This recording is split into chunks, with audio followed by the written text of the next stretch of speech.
The small town of Ravenwood was shrouded in mystery. Nestled deep within the woods, it had an eerie charm that drew visitors and repelled them in equal measure. Old, crumbling houses lined the narrow streets, and the dense forest surrounding the town seemed to be alive, whispering secrets to those who dared to listen. One autumn evening, as the sun dipped below the horizon, casting long shadows over the town, a young journalist named Emily Harper arrived in Ravenwood. She had heard rumors of strange occurrences and unexplained disappearances and was determined to uncover the truth. Emily had always been drawn to the supernatural and the unknown, and Ravenwood seemed like the perfect place to find a story worth telling. Emily checked into the only inn in town, the Ravenwood Inn, a dilapidated building with creaky floorboards and dimly lit hallways.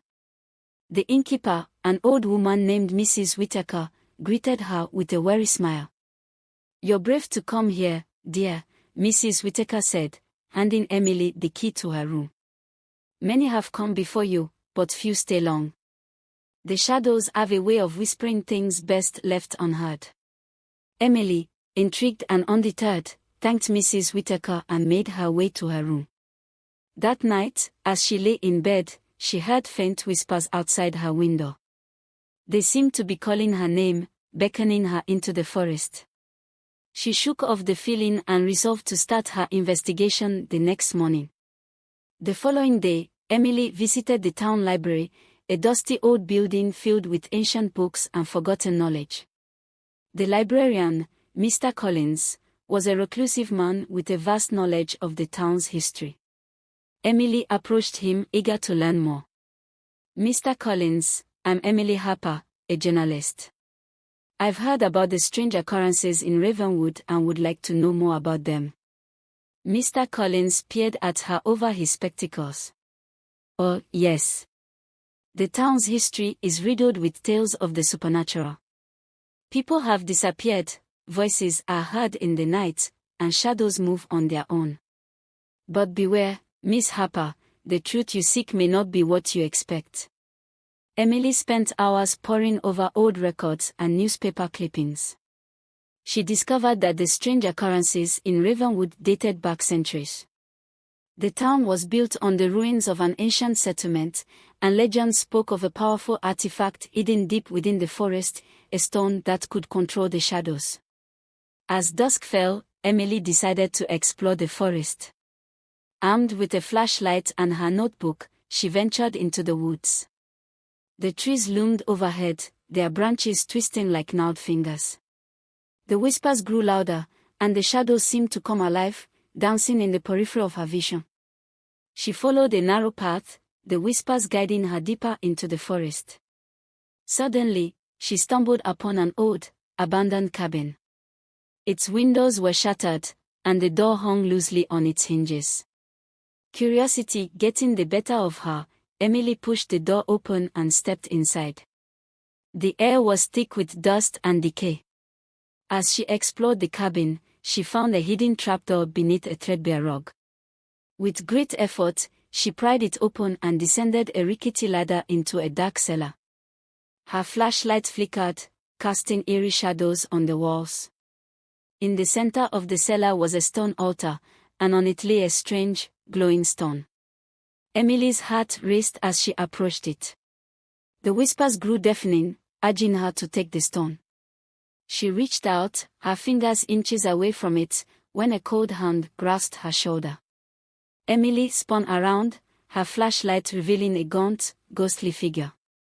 It was a woman, her eyes hollow and her voice a mere whisper. "Leave this place," the ghostly figure warned.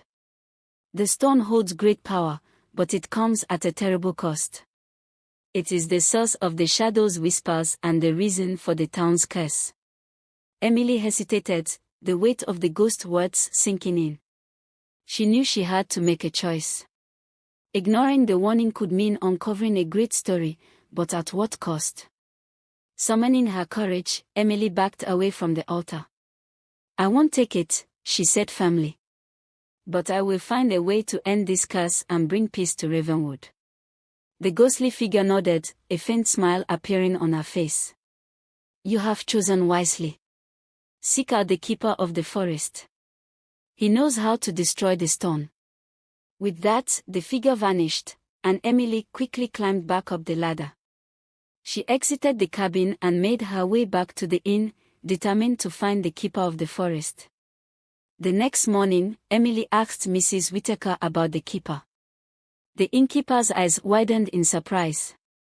"The keeper of the forest is a recluse who lives deep within the woods," Mrs. Whittaker explained. "Few have seen him, and even fewer have spoken to him. He guards the secrets of the forest and protects it from those who seek to exploit its power." Emily knew she had to find him. She packed some supplies and set off into the forest once more.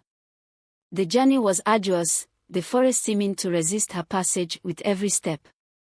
The whispers grew louder, but Emily pressed on, driven by her resolve. After hours of trekking, she came upon a clearing. In the center stood a small, rustic cottage. Smoke rose from the chimney, and the scent of herbs filled the air. Emily approached the cottage and knocked on the door. An elderly man with piercing blue eyes opened it. He studied her for a moment before speaking. "I am the keeper of the forest. What brings you here, child?"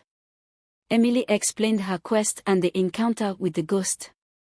The keeper listened intently, nodding as she spoke. "You are brave to seek the truth," he said.